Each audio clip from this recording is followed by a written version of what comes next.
For many fans of DC Comics, Batman the Animated Series opened up an entire new world for us. Not only were we getting Batman, but eventually he met the big boy in blue, and there was a crossover episode and an entire series of Superman the Animated Series. This, of course, led to Justice League the Animated Series, where all the heroes came together to form a team. And one taking it one step further, Justice League became Justice League Unlimited, which brought in the entire DC universe, minus one or two characters, for a shared universe that honestly rivals what's going on with Marvel in the theaters right now. It was kind of the original DC shared universe.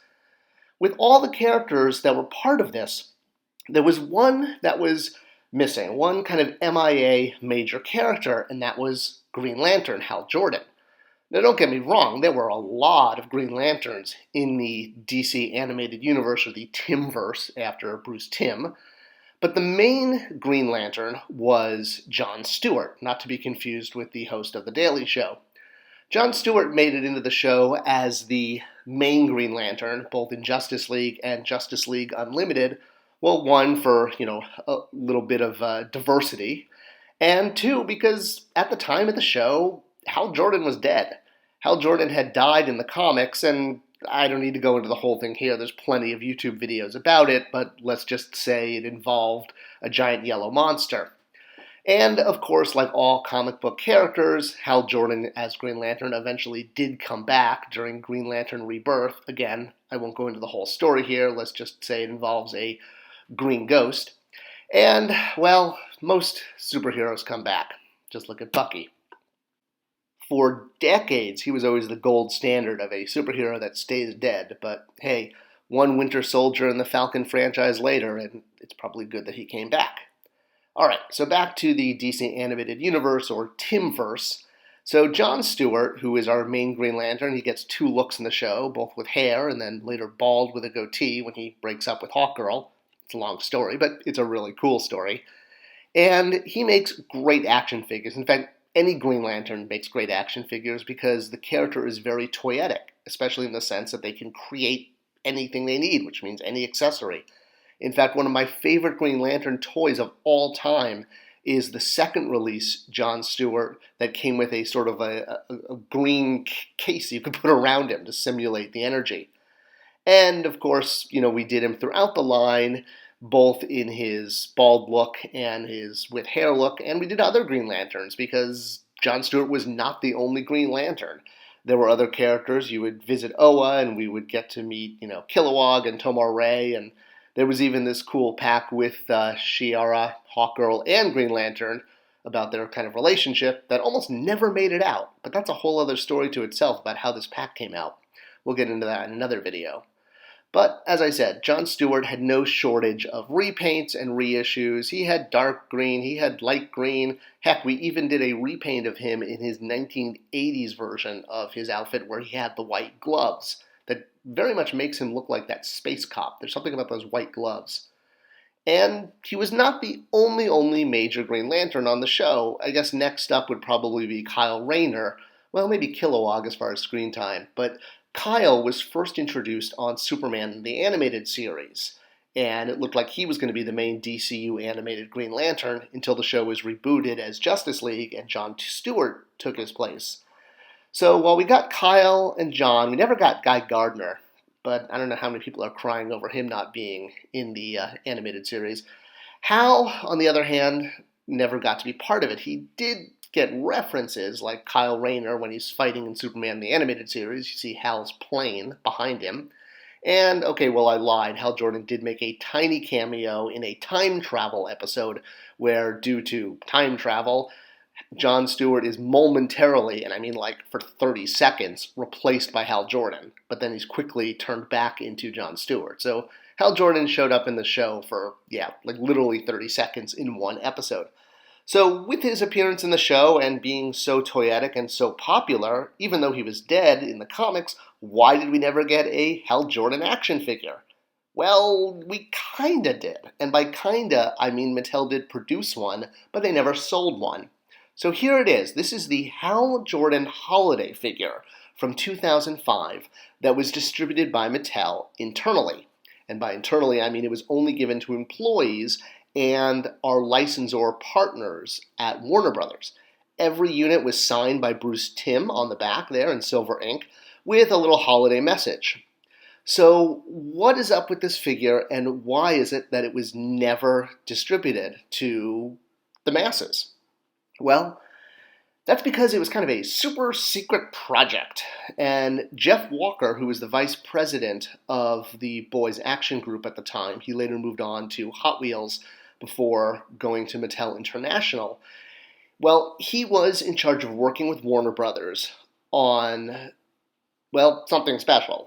Essentially renegotiating the contract to go from just doing the DC Universe just doing DC Superheroes to doing DC Universe.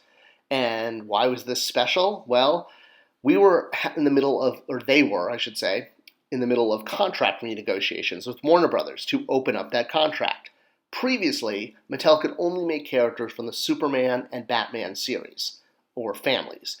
The new contract was ideally going to allow Mattel to do all of the characters from the DC Universe, which became DC Universe Classics.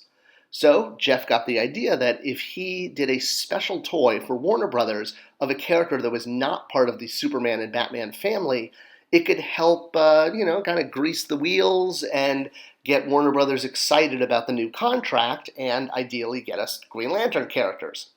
So how did the figure get made? Well, it needed a new head, which meant it was going to need to be tooled, and as I've mentioned in many videos, tooling is extremely expensive.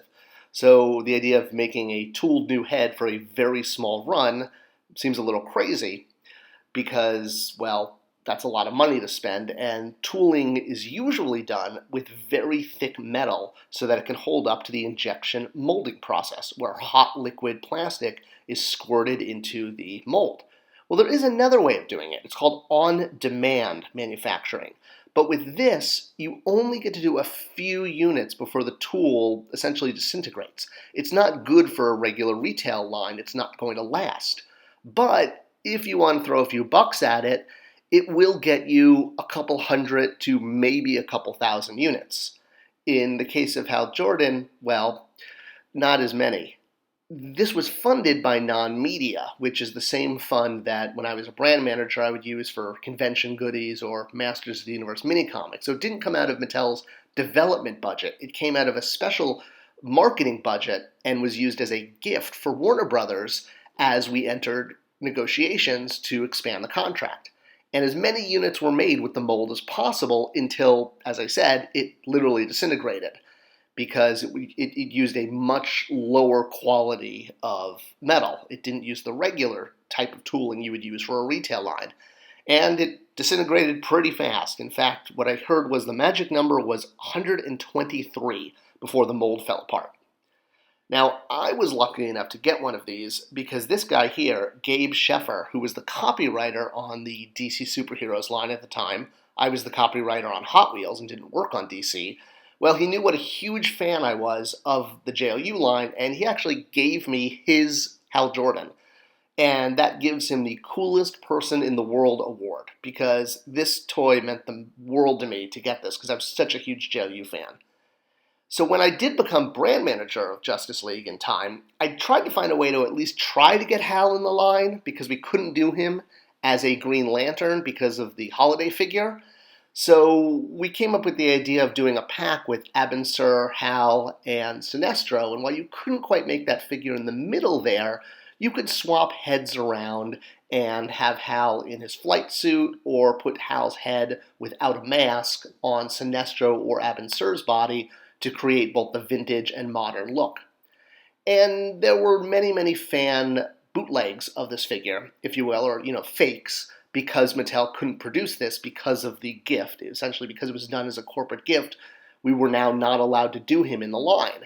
So while he was off limits, that 3-pack was at least a way to get a Hal in there, even if he didn't have his mask. And hey, even I bought a fan custom. You can see my fan custom there on the left with my carded sample on the right, and you can see the difference, especially with the way the lantern symbol is done. So while the fan custom that I bought online is cool, having an actual package one, I think, is the gem of my collection, and I will treasure this forever. Thank you, Gabe Sheffer. So, once again, Hal Jordan was kind of a hero. It was really his sacrifice and being a gift-only figure that helped open up the license to expand to Green Lantern characters and beyond. And, he kind of took one for the team, if you will. I know it's tough not having a Green Lantern Hal Jordan figure in JLU, but we got so much more in the 6-inch, so it was kind of a trade-off. And that's the story of the Holiday Hal Jordan figure and how it was made. I hope you enjoyed this video, and let me know any comments below. I answer them all. Subscribe to this channel. It tells YouTube to share with other people. It's how their algorithm works. Thanks for watching, and I'll see you next time.